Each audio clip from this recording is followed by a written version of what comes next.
de l'opération. Et après Brazzaville, c'est Pointe-Noire, la cité pétrolière, qui est désormais concernée.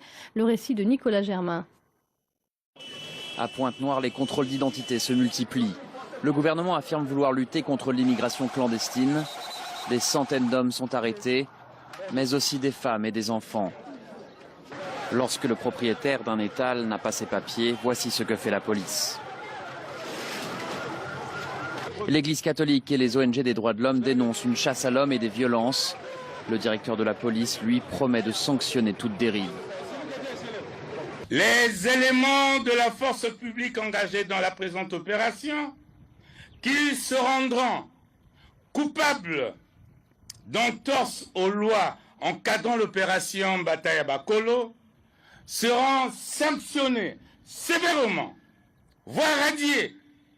Certains Congolais se réjouissent de cette opération, mais d'autres s'interrogent sur les méthodes utilisées. C'est une bonne chose pour notre sécurité, mais ça ne se fait pas selon les règles. Même les Congolais sont interpellés. Or, il faut savoir faire la différence entre les Congolais et les étrangers. L'an dernier, le Congo-Brazzaville avait expulsé près de 250 000 ressortissants de la République démocratique du Congo. Selon l'ONU, de nombreuses violations graves des droits de l'homme ont été commises lors de ces retours forcés. 3 militaires maliens ont péri aujourd'hui dans le nord du pays, à Bambara.